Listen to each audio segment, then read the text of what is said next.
75-годишниот Бранко Трајковски од Кавадарци веќе година и половина води битка со тешката болест. Ракот од простатата сега се префрлил на коските. Тој не сака многу да зборува за патешествието низ кое поминува, за својата болест, но е убеден дека силно влијание на болеста која ја добил има енормното загадување на градот во последните неколку години. Година и неколку месеци веќе сум пациент на онкологија. Не само ја, голем број од Кавадарци се пациенти на онкологија и таму на прашањето до раководителот на клиниката каков е соодносот, тој вели дека пола се од Македонија, пола се од Кавадарци.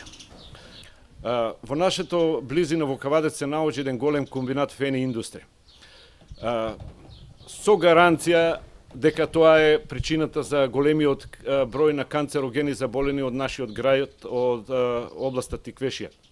Има една работа, оние амбуланти или матични лекари не ги пријавуваат канцерогените заболувања во, така да речем, централата и нема точен број. Но бројот кој моментално фигурира за првото тромесечие на оваа година има 32 ново заболени канцерогеном. Овој средновечен човек стравува за младите поколенија и за иднината на неговиот роден град. За Кавадарци вели дека бил еден од најчистите региони, богат со огромни плантажи на грозје, а сега се гуши во прашината во која има тешки метали. Она што го испушта од оджаците, тоа е еден коктел на смртта, произведен од тешките метали, во комбинација со гумите кои служат за ложење на печките, а има гласини дека и рудата што се донесува од Гватемала и Индонезија е во лоша состојба. Иначе која би била економската оправданост рудата да доаѓа од крајот на светот, од Индонезија или од Гватемала. И ако одиме до крајност, мене овие оджаци во фени ми се нешто слични како оние од Дахау и Аушвиц. Може би некој ќе рече претерувам, но таму смртта беше брза. Овде е споро, но со гаранција сигурно добиваш канцер. Еве пред неколку дена, црвена боја на колите, чепни ја, бојата се осеќа металот. Пушти го прозорот да оде надолу, шкработи металот. И они вика тоа е од Африка. Каква е таа Африка? Африка не е тука до Ниготино или позади Камендол, се знае од што доаѓа. Пред 10 дена па беше во друга боја, исто Африка. Значи, не може тоа да не поценуваат нашата интелигенција.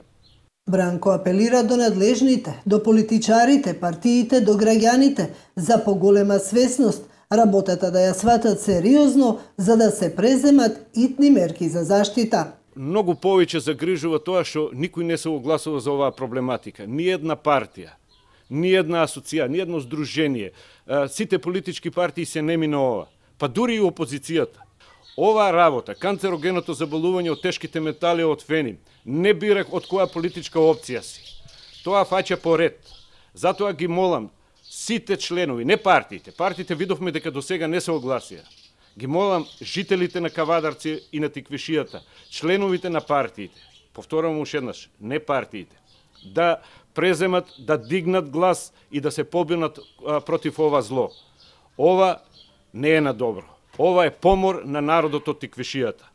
Нова се обиде да дојде до податоци дали во Кавадарци и во околните села е зголемен бројот на малигни и респираторни заболувања или се работи само за стравување на граѓаните. И дојдовме до интересни сознанија. Забележано е драстично зголемување на бројот на заболени од карциноми во однос на претходната година. Во амбулантите за општа медицина лани биле регистрирани 1332 заболени, додека тој број во 2011 година изнесувал 981. Во овие бројки не се вклучени тие што лежеле во болниците, ниту умрените. Она што особено загрижува е трендот на пораст на малигните заболувања кај децата. Во 2011 година кај 60 деца била откриена оваа опасна болест, а само една година подоцна биле регистрирани 76 деца со малигни заболувања на возраст од 7 до 19 години. Не се поштедени ниту оние најмалите до 6 годишна возраст. Ако пред 2 години од рак заболеле 7 дечиња од Кавадарци, лани болеста ја добиле 17. И бројот на респираторни заболувања е алармантно зголемен. Во 2011 година 15.783 заболени на дишните патишта побарале помош во амбулантите, а минатата година тој број се зголемил на 17.135. Во 2011 година дури 23.821 дете со респираторни заболувања се регистрирани во амбулантите, тука не се вклучени оние што биле хоспитализирани. Во институтот нема податоци на заболени од првото тромесечие во оваа година, а бројките од минатата година, кои нова ги објавува ексклузивно, се уште не се официјално обелоденети.